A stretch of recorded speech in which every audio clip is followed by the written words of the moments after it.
Here I will not waste your time with some basic persuasion techniques you can easily find on Google or YouTube, but we'll talk about a methodical approach to rob people of free will. You will learn the same things that superstar salesmen and con men know instinctively, and you'll learn them in less than 20 minutes. In addition, these lessons are universal. You can use them in everyday conversations, marketing, or sales, but don't use them to manipulate people. Or do. I don't really care anymore. I'm joking. I never did. Alright, let's start with the most important lesson of this course. The decision before the decision. Imagine you are at the mall and you spot a pair of sneakers. You didn't plan to buy sneakers because you don't really need them, but a few minutes later, you are standing at the counter paying for them. On your way home, you tell yourself, well, they were on sale, maybe they will motivate me to get back to the gym. But what actually made you buy them? Well, psychologist Daniel Kahneman has the answer. In his book, he explains that our mind operates on two intertwined systems. System 1 is fast and intuitive. This is where all the beliefs and biases are, which allows us to make quick judgments about people or situations. It is also where we store our skills and experiences, so we don't have to relearn the same things. For example, once you learn how to drive, you don't need to remind yourself of the starting procedure. You just do it. System 2, on the other hand, is slow and deliberate. You use it to solve those soul-crushing physics problems at school or when you have to make a difficult choice. But it's also very lazy. It usually works only when necessary, so most of the time, it simply accepts what System 1 suggests. To continue with the example, for whatever reason, maybe the design, the placement, or that you were thinking about sports, System 1 decided that you must have those sneakers. And since System 2 couldn't care less about an affordable pair of shoes, it simply built a story to justify the choice. Now, how does this help us when it comes to persuading people?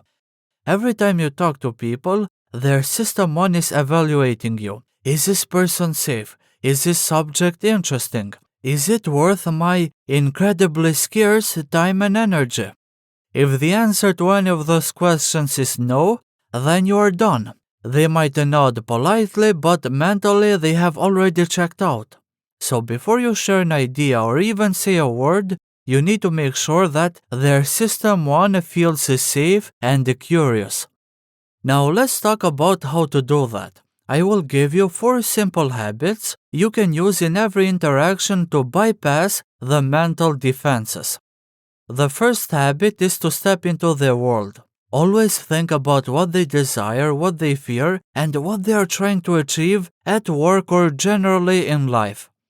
The second habit is to open with intrigue. Based on what you know about them, frame your introduction so it connects with something they already care about. For example, here's a simple template.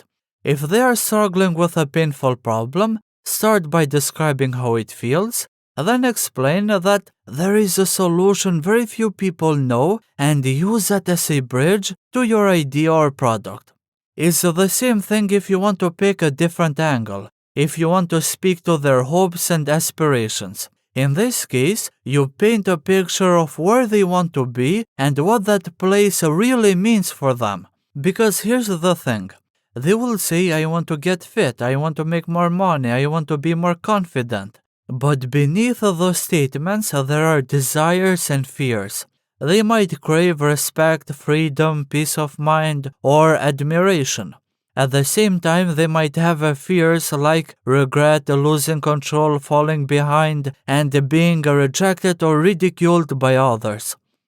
Of course, you don't tell them outright that you have this fear or you want this. No, you craft the introduction and the overall narrative to address those hidden fears and desires.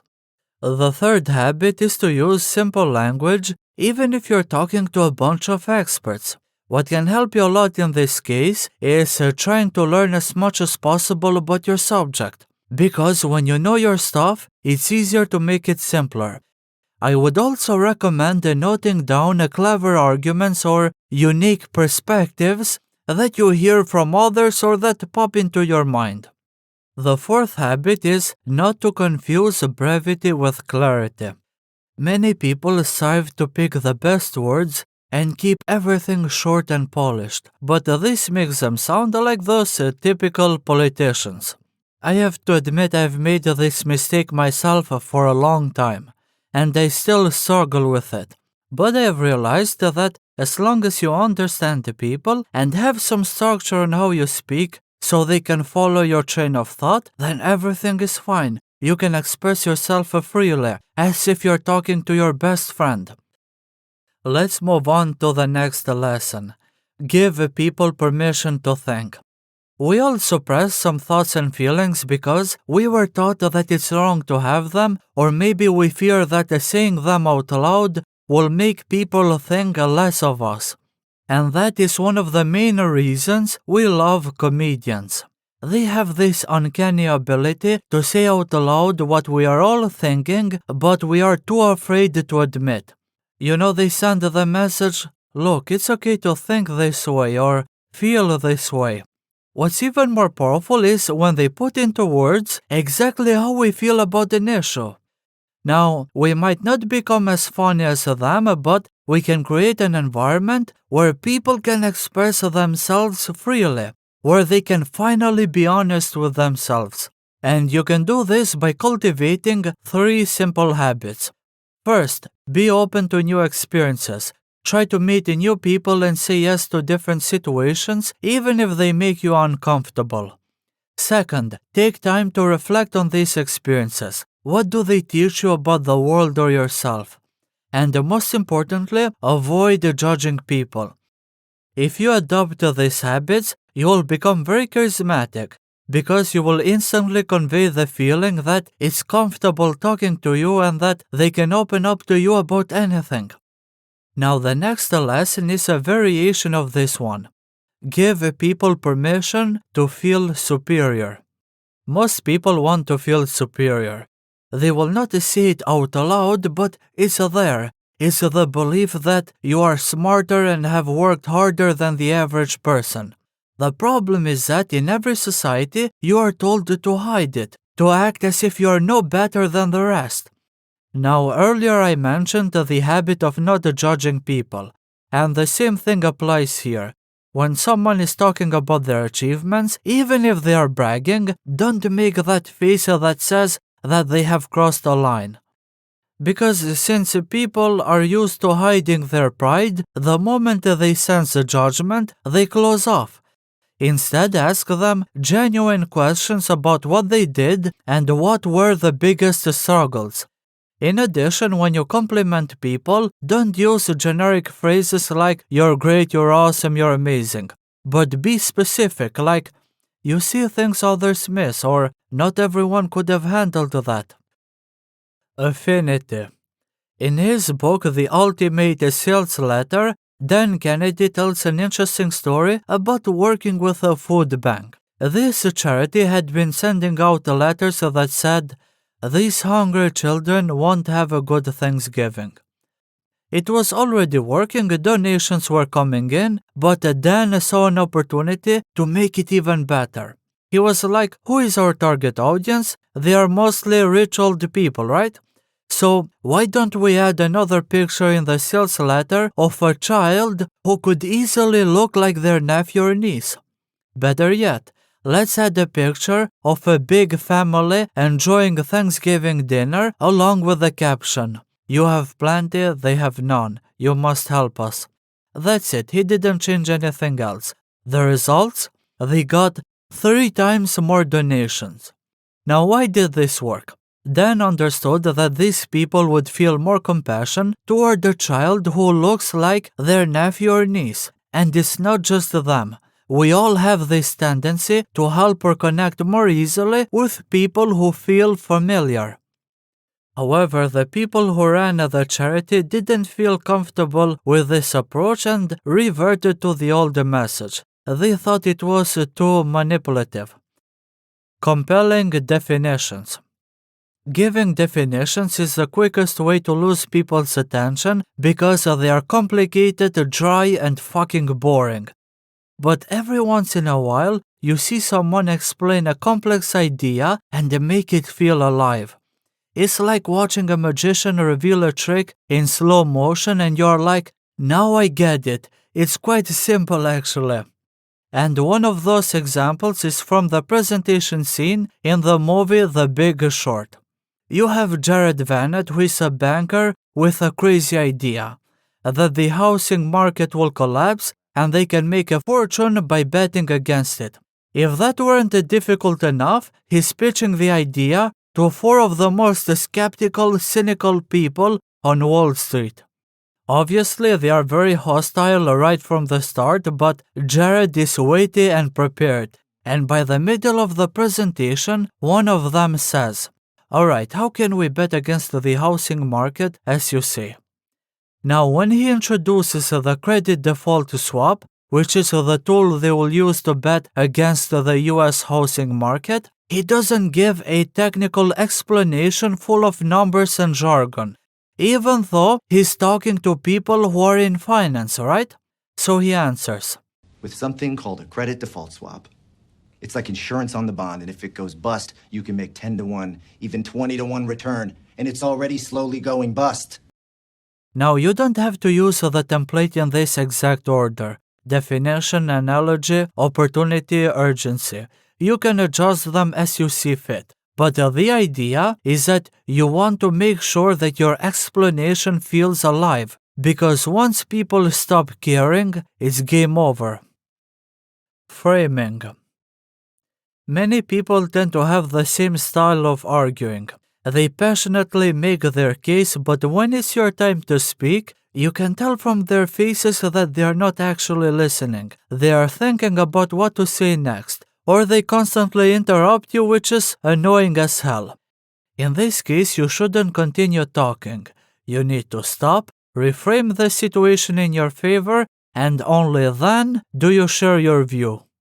For example, look, I want to have a conversation like adults, which means that we listen to each other. But if you keep interrupting me, it shows that you don't really care about what I have to say. So, should we even have this conversation? Here you have positioned yourself as having the moral high ground, and if they agree, they will be more open to your ideas. If they don't, at least you won't waste your time. Another typical example is when people set a time frame or speak in a condescending tone. They might be like, "Let's finish this meeting quickly. I only have 20 minutes." Now, what happens if I say, "Thank you for your time. I know you're very busy, so I will try to make the presentation quickly"? Well, I automatically lower my status in that situation. I am saying that my time is less valuable than his. It also presents him as a prize to be won. When in fact we want to convey the opposite, right?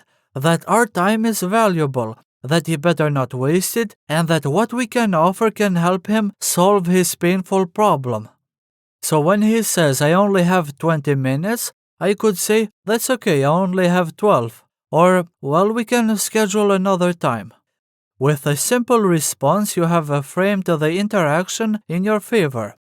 Now, if you want to learn more about framing, check out my videos on Cicero. Analogies are like shortcuts for the brain. They help us connect ideas and make sense of the world quickly. And when you use them well, they are also a powerful tool for persuasion because they can simplify your message and speak directly to people's emotions and instincts. Now, if you want to craft effective analogies, you need to consider two key elements. The first one is to choose topics that your audience already understands. If they are sports fans, frame your message with the sports analogies. If they like biology, then use biological metaphors. And if you don't know their interests, rely on universal themes like nature and war. The second element is that the analogy needs to reveal an important truth. For example, you never know who's swimming naked until the tide goes out. This is an analogy that Warren Buffett uses to illustrate how deep flaws in businesses are only revealed during times of crisis. Or consider the slogan of the iPod, 1,000 songs in your pocket. They turned a complex piece of technology into a relatable and irresistible idea. Looks matter.